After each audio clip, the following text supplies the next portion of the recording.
আজকে আমরা পড়ব কন্টিনিউয়াস আর ডিফারেন্সিবিলিটি আসলে কি।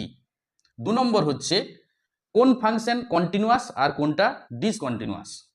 3 নম্বর হচ্ছে গ্রাফ দেখে কিভাবে বুঝবো একটা ফাংশন কন্টিনিউয়াস।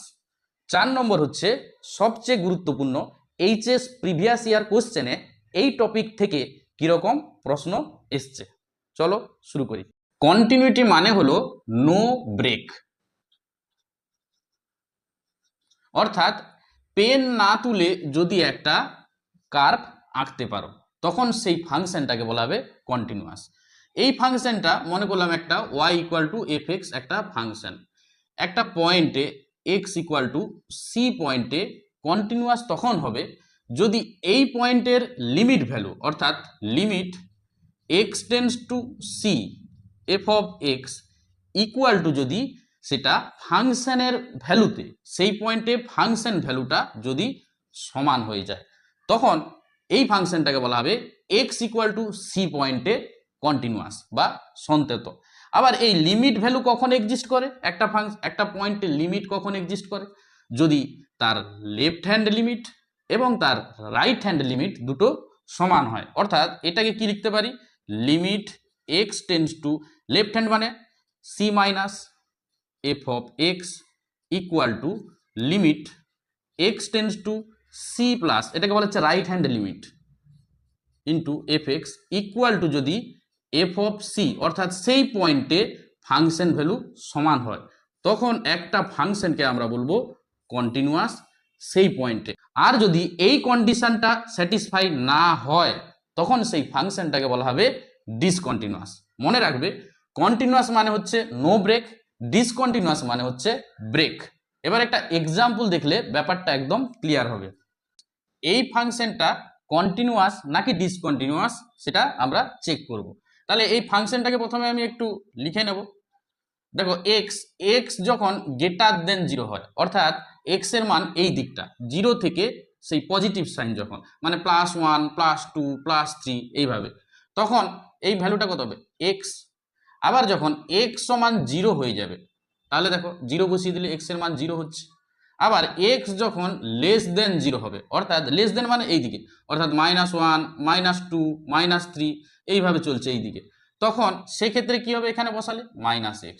তাহলে মড এক্স এর ফাংশনটা আমরা পেলাম এইটা। এবার দেখবো এই ফাংশনটা কন্টিনিউয়াস নাকি ডিসকন্টিনিউয়াস। আচ্ছা আগে এই গ্রাফ দেখে দেখবো। দেখো এক্স এর মান যখন পজিটিভ অর্থাৎ 1 নিচ্ছি +1 এইখানে নিচ্ছি তখন y এর মান দেখো 1 পাচ্ছি, মানে এরকম একটা জায়গায় পাবো। আবার এক্স এর মান যখন 2 নিচ্ছি +2 তখন দেখো y এর মানে এরকম +2 কোথাও পাবো। আবার এক্স এর মান যখন 3 নেব y এর মান কত +3 নিলে y এর মান 3, মানে এইভাবে যাচ্ছে, এইভাবে অ্যাকচুয়ালি যাচ্ছে। অর্থাৎ আমরা পেন না তুলে গ্রাফটা টানতে পারছি, মানে বোঝা যাচ্ছে কন্টিনিউয়াস। আবার এক্স সমান যখন আমি এই দিকটা নিচ্ছি -1 বসালে দেখো এখানে হয়ে যাচ্ছে y এর মান কিন্তু 1 হয়ে যাচ্ছে, তার মানে -1 বসালে সেই পজিটিভ y এর মান +1। আবার -2 বসালে দেখো 2 পেয়ে যাচ্ছে। আবার -3 বসালে এখানে দেখো 3 হয়ে যাচ্ছে, মানে এইভাবে যাবে, এইভাবে যাবে, তাই তো। অর্থাৎ পেন না তুলে আমরা গ্রাফটা টানতে পারছি, কিন্তু এই 0 পয়েন্টে ফাংশনটা কি কন্টিনিউয়াস একটু সন্দেহ হচ্ছে, চেক করব। তাহলে কি করব, এইখানে লিমিট ভ্যালু চেক করব, অর্থাৎ limit X tends to 0 minus left hand মানে আমি তার আগে পয়েন্টটা নিলাম।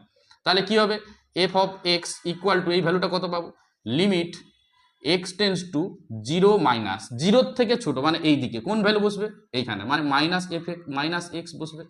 তাহলে 0টা এবারে বসিয়ে দিলে এই ভ্যালুটা কত পাচ্ছি 0। দেখো 0-র আগে পয়েন্ট নিচ্ছি কিন্তু ভ্যালুটা বসছে 0, এটা রিমেম্বার ইট, তার মানে এটা পাচ্ছি 0। একই রকম limit X tends to 0 plus F of x, limit X tends to 0 plus মানে আমি এই দিকে একটা পয়েন্ট নিচ্ছি, মানে 0-র খুব কাছাকাছি একটা পয়েন্ট নিচ্ছি, তখন কোনটা আসবে 0-র থেকে বড় এটা আসবে, তার মানে এক্স বসবে এখানে। এবার 0-র কাছাকাছি এই ভ্যালুটা এখানে বসিয়ে দাও, দেখো এটাও আমরা 0 পাচ্ছি, 0 প্লাস মানে এক্সের জায়গায় কিন্তু 0ই বসছে, তাহলে এটাও 0 এটাও 0। আবার এফ অফ 0 মানে এক্স ইকুয়াল টু 0-তে ফাংশনের ভ্যালু কত 0, তার মানে দেখো তিনটা মান কিন্তু আমরা একই পেয়েছি। তার মানে আমরা কি লিখতে পারি, limit X tends two zero plus F X equal to limit X tends two zero minus F X equal to F of zero. তার মানে কি এফ কন্টিনিউয়াস, কোথায় চেক করলাম কন্টিনিউয়াসটা, অ্যাট এক্স ইকুয়াল টু 0 পয়েন্টে চেক করলাম। তার মানে আমরা মড এক্স এর গ্রাফ পেন না তুলে আঁকতে পারছি, তাই মড এক্স এক্স এর যে কোনো বাস্তব মানের জন্য কন্টিনিউয়াস। এবার প্রশ্ন হচ্ছে এই এক্স ইকুয়াল টু 0 পয়েন্টে ফাংশনটা কি ডিফারেন্সিয়েবল? তার মানে ডিফারেন্সিয়েবল ব্যাপারটা কি, চলো দেখি।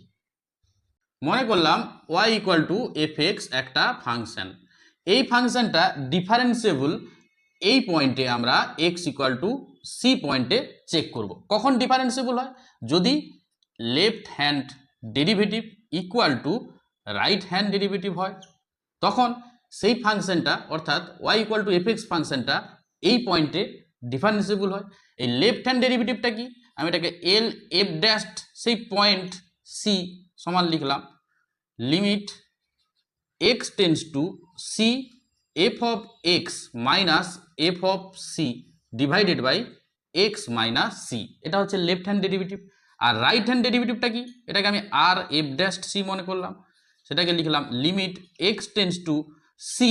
এখানে একটা জিনিস খেয়াল করবে, লেফট মানে এই দিকটা, এই দিকটা মানে সি মাইনাস, রাইট মানে এই দিকটা অর্থাৎ সি প্লাস।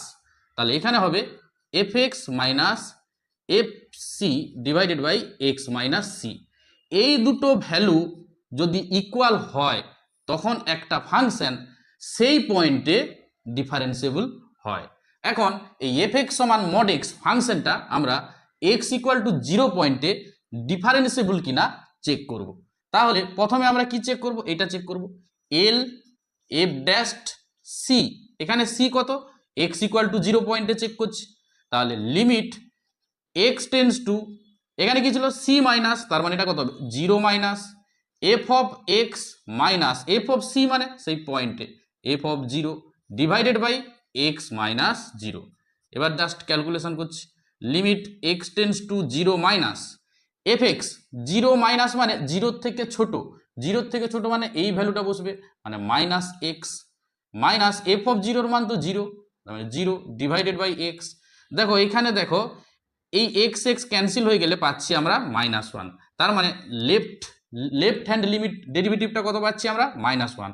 একই রকম রাইট হ্যান্ড ডেরিভেটিভ আর এফ ড্যাশ 0, এই সির জায়গায় 0 পয়েন্ট বসে গেছে, তার মানে কত হবে limit X tends to 0 plus, এখানে সি প্লাস ছিল এখানে 0 plus F of X minus F of 0 divided by X minus 0। তাহলে এখান থেকে দেখো limit X tends to 0 plus এই এফ এক্স এর মান কত, 0 থেকে বড় এক্স পাবো, তাহলে এক্স মাইনাস এফ অফ 0 এর মান কত 0 ডিভাইডেড বাই এক্স। দেখো এই এক্স এক্স ক্যান্সেল হলে এটার মান পাচ্ছি 1, তারপরে একটা পাচ্ছি -1 আর একটা পাচ্ছি +1। তাহলে এখানে left hand derivative not equal to right hand derivative, তার মানে এক্স ইকুয়াল টু 0 পয়েন্টে y equal to F x অর্থাৎ মড এক্স ফাংশনটা ডিফারেন্সিয়েবল হচ্ছে না, কিন্তু ফাংশনটা কন্টিনিউয়াস ছিল। তাহলে এখান থেকে আমরা একটা ইম্পর্টেন্ট থিওরিম পেলাম, কি একটা ফাংশন যদি কন্টিনিউয়াস হয় ডিফারেন্সিয়েবল নাও হতে পারে, কিন্তু ডিফারেন্সিয়েবল হলে কন্টিনিউয়াস হবে। থিওরিমটা লিখে নাও, একটা ফাংশন যদি কন্টিনিউয়াস হয় তাহলে সেটা ডিফারেন্সিয়েবল নাও হতে পারে, এক্সাম্পল এফ এক্স সমান মড এক্স। কিন্তু উল্টাটা যদি ফাংশনটা ডিফারেন্সিয়েবল হয়ে যায় তাহলে সেই ফাংশনটা কিন্তু কন্টিনিউয়াস হবে। তাহলে যখন কোনো অঙ্কের ক্ষেত্রে কন্টিনিউয়াস ডিফারেন্সিয়েবল অপশনগুলো মিলেমিশে থাকবে তাহলে প্রথমে আমরা চেক করব ডিফারেন্সিয়েবল। যদি একটা ফাংশন ডিফারেন্সিয়েবল হয়ে যায় তাহলে অবশ্যই কন্টিনিউয়াস হবে, ডিফারেন্সিয়েবল না হলে কন্টিনিউয়াস হবে কিনা সেটা কিন্তু আমরা চেক করতে হবে। চলো একটা এক্সাম্পল দেখলে ব্যাপারটা ক্লিয়ার হবে। এই কোশ্চেনে কন্টিনিউটির ডেফিনেশনটা সরাসরি ইউজ করতে হবে। তাহলে একটা ফাংশন এক্স ইকুয়াল টু 0 পয়েন্টে কন্টিনিউয়াস হলে আমরা কি লিখতে পারি, limit X tends to 0 F of X equal to F of 0। একটু আগে ডেফিনেশন আমরা পড়লাম।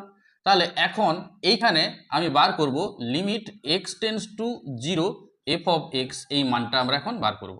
তাহলে limit X tends to 0 F x কোনটা হবে ভ্যালুটা? দেখো এটা কিন্তু এক্স সমান 0 আর এটা এক্স নট ইকুয়াল টু 0, তাহলে এই ভ্যালুটা বসবে sine 5x divided by X square plus 2x tends to আর ইকুয়ালস টু, দুটো ডিফারেন্স তোমাকে বুঝতে হবে। টেন্স টু মানে 0 নয়, অর্থাৎ এইটা, এই ভ্যালুটা বসবে। তাহলে এখন লিমিট এক্স টেন্স টু 0, এখানে দেখো আমি যদি এক্স এর জায়গায় 0 বসাই তাহলে সাইন 0 কত 0, আর এখানে এক্স এর জায়গায় 0 বসালে বাই 0 হচ্ছে, তার মানে 0/0 ফর্ম হলে তখন আমরা 0/0 ফর্ম হলে তখন আমরা এল হপিটাল রুল ইউজ করব। এল হপিটাল রুলটা কি? যখন কোনো ফাংশনের আমরা লিমিট বের করব, লিমিট বের করতে গিয়ে যদি দেখি লিমিট ভ্যালু 0/0 অথবা ইনফাইনাইট, তখন আমরা লব আর হরকে আলাদা আলাদা করে ডেরিভেটিভ করব। অর্থাৎ সাইন এক্সকে ডেরিভেটিভ করলে কত পাবো? কস এক্স মানে কস 5x, আবার এই 5xকে ডেরিভেটিভ করলে ইন্টু 5 ডিভাইডেড বাই এই এক্স স্কোয়ারের ডেরিভেটিভ 2x প্লাস 2x এর ডেরিভেটিভ 2। এবার এই এক্স এর মান 0 বসিয়ে দাও, কস 0 মান কত 1 ইন্টু 5 ডিভাইডেড বাই এখানে 0 বসালে 0 প্লাস 2, তার মানে কত পাচ্ছি ভ্যালুটা 5/2। তাহলে এটা কত পেলাম? এই ভ্যালুটা। এবার আর বাকি কি আছে? আমাকে এই ভ্যালুটা বার করতে হবে। এফ অফ 0 কত? এক্স ইকুয়াল টু 0তে বলা আছে এইটা কে প্লাস হাফ। তাহলে এখন এইখানে বসিয়ে দিচ্ছি দুটো ভ্যালু। তাহলে limit X tends to 0 F X এর মান কত পেয়েছি 5/2, এই যে 5/2, আর এফ অফ 0 মান কত পেলাম কে প্লাস হাফ। তাহলে এখান থেকে তুমি দেখো কে সমান পাচ্ছি 5/2 মাইনাস হাফ, মানে ক্যালকুলেশন করো 2 পাবে। So D is the right answer. Next অঙ্ক দেখি। এই ফাংশনটা এক্স ইকুয়াল টু 1 পয়েন্টের ডিফারেন্সিবল বলা আছে। তাহলে একটা ফাংশন ডিফারেন্সিবল হলে অবশ্যই কন্টিনিউয়াস হয়, থিওরি পড়েছি। তাহলে কন্টিনিউয়াস যদি এক্স ইকুয়াল টু 1 হয় একটা ফাংশন, তাহলে কি লিখতে পারি? Limit X tends two 1 F of X equal to F of 1। এবার জাস্ট এক্স টেন্স টু 1, তার মানে এইটা, এই ভ্যালুটা বসিয়ে দিচ্ছি। তার মানে 1 প্লাস বি প্লাস সি, মানে এক্স এর জায়গায় 1 বসাচ্ছি, ইকুয়াল টু এফ অফ 1, দেখো এখানে ইকুয়াল টু সাইন আছে, তার মানে এখানে এক্স এর জায়গায় 1 বসবে। তাহলে এখান থেকে আমরা পাচ্ছি B plus C equal to 0। আবার যেহেতু ফাংশনটা ডিফারেন্সিবল হলে আমরা কি জানি? Left hand derivative equal to right hand derivative. সেই পয়েন্টে কোনটা? অ্যাট এক্স ইকুয়াল টু 1 পয়েন্টে, অ্যাট এক্স ইকুয়াল টু 1 পয়েন্টে। তাহলে লেফট হ্যান্ড ডেরিভেটিভটা কি হয়? লেফট হ্যান্ড ডেরিভেটিভ মানে তোমার একবার ডেরিভেটিভ করছি আমি, এক্স টেন্স টু 1 মানে লেফট, একের থেকে ছোট, তার মানে এই জায়গাটা ডেরিভেটিভ করছি 2x প্লাস বি, আর সি তো কনস্ট্যান্ট টার্ম 0 হয়ে যাবে, ইকুয়াল টু এটা কত অ্যাট এক্স ইকুয়াল টু 1 পয়েন্টে। আর এদিকে হচ্ছে রাইট হ্যান্ড ডেরিভেটিভ, মানে এক্স ইকুয়াল টু 1 প্লাস একের থেকে বড়, তার মানে এখানে 1, এক্সকে একবার ডেরিভেটিভ করলে 1 অ্যাট এক্স ইকুয়াল টু 1 পয়েন্টে। তাহলে এক্স এর মান 1টা এবার বসিয়ে দিচ্ছি, 2 প্লাস বি ইকুয়াল টু এদিকে তো 1, তার মানে আমি এখান থেকে পাচ্ছি B equal to -1। B equal to -1 এখানে বসিয়ে দিলে -1 প্লাস সি ইকুয়াল টু 0, তার মানে সি সমান পাচ্ছি 1, তার মানে সি 1 আর বি -1 বসিয়ে দিলে বি মাইনাস সি সমান পাচ্ছি, বির জায়গায় -1, সির জায়গায় 1 বসালে -1, তার মানে -2। So C is the correct option.